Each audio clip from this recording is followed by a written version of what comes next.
দেখুন, পরিবেশে যদি আঘাত পড়ে কখনো, তো পরিবেশ তো ছেড়ে কথা বলে না। বিশ্ব পরিবেশ দিবস এই বার্তাটা আমরা প্রতিবার শুনি। তো কালের নিয়মে যদি কেউ কোনো রকম আঘাত দেয়, তার পাল্টা আঘাত হবে। ওই নিউটনস থার্ড লয়ের মতন ব্যাপারটা। প্রত্যেক ক্রিয়ার সমান এবং বিপরীতমুখী প্রতিক্রিয়া আছে। তো আমরা এটা কেন বলছি আজকে হঠাৎ হাল্লা বলে শুরুতেই, সেটা বুঝতে পারবেন। মানে আমরা যদি একটু পুরনো ছবিগুলোর মধ্যে দিয়ে একটু আপনাদেরকে সারাউন্ড করাই, বারবার যদি একটুখানি আবারও ঘোরাই, তাহলে আপনারা বুঝতে পারবেন যে হ্যাঁ, বিষয়টা হয়তো সিমিলারলি তাই হচ্ছে। মানে এই স্বঘোষিত এক সেনাপতি বলেছিলেন 4 তারিখের পর ডিজে বাজবে।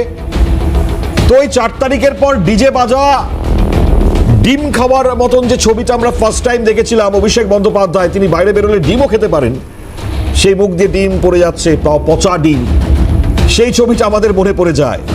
একই সঙ্গে মনে পড়ে যায় ওই কচু বনে একজন লাথি খেয়ে পড়ে গিয়েছিল। হ্যাঁ, বুঝতে পারছেন, জয়প্রকাশ মজুমদার।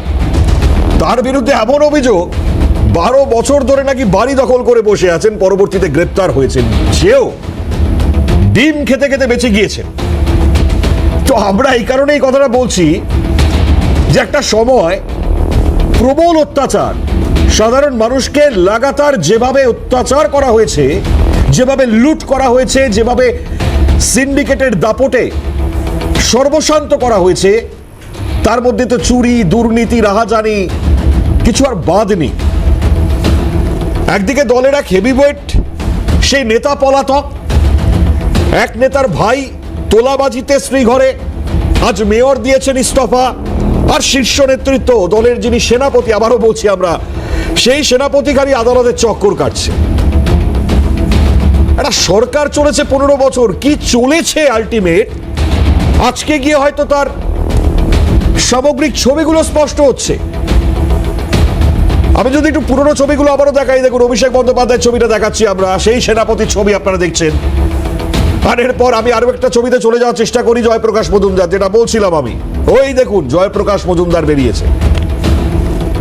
আমি একটুখানি কচুবনের ছবিটাও দেখাতে বলবো, যদি থাকে আমাদের কাছে এই মুহূর্তে দাঁড়িয়ে।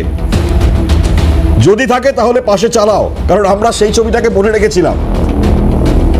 লাথি খেয়ে কচুবনে পড়লেন জয়প্রকাশ মজুমদার, এরপর গ্রেপ্তারির পর ডিম খেতে খেতে বেঁচেছেন। মানুষের জনরোষ, ওই মানুষ এবার ডিজে বাজাচ্ছে, সাধারণ মানুষ এবার ডিজে বাজাচ্ছে, সেই ডিজে আমরা দেখতে পাচ্ছি। সেনাপতি ডিজে বলেছিলেন, মানুষ ডিজে বাজিয়ে দিচ্ছেন। কতটা ভয় পাচ্ছেন এরা, সেটা প্রত্যেকের ছবিতে স্পষ্ট। কোন নেতা খাটের তলায় লুকোচ্ছেন, পুলিশ এসে বার করছে। আমরা লাগাতার এই ছবিগুলো দেখছি। কেউ রাস্তায় বেরোচ্ছেন, কোন বিধায়ক, তাকে ঘিরে স্লোগান চলছে, কেউ ধরে রেখে দিচ্ছে, বলছে টাকা লুট করেছে, চোর চোর। প্রতিদিন প্রতিনিয়ত এই ছবি কন্টিনিউয়াস চলছে।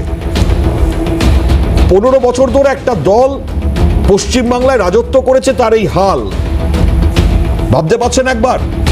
আমি সেই স্বঘোষিত সেনাপতির বক্তব্যটা শোনাই একবার। ডিজে বাজবে 4 তারিখের পর, শুনুন একবার। আমি অমিত শাহকে বলবো 4 তারিখ বাংলায় থাকবেন আপনি, 4 তারিখ দেখা হবে। আপনার কত বুকের পাটা, আপনি বাংলার মানুষকে বলছেন 23 তারিখ সব ঘরে ঢুকে থাকবে। আরে মমতা ব্যানার্জির উদারতা, বদলা নয় বদল চাই। আর আমি মমতা ব্যানার্জির মতো উদার নই, বিজেপির সাথে বেশি উদারতা দেখাতে নেই।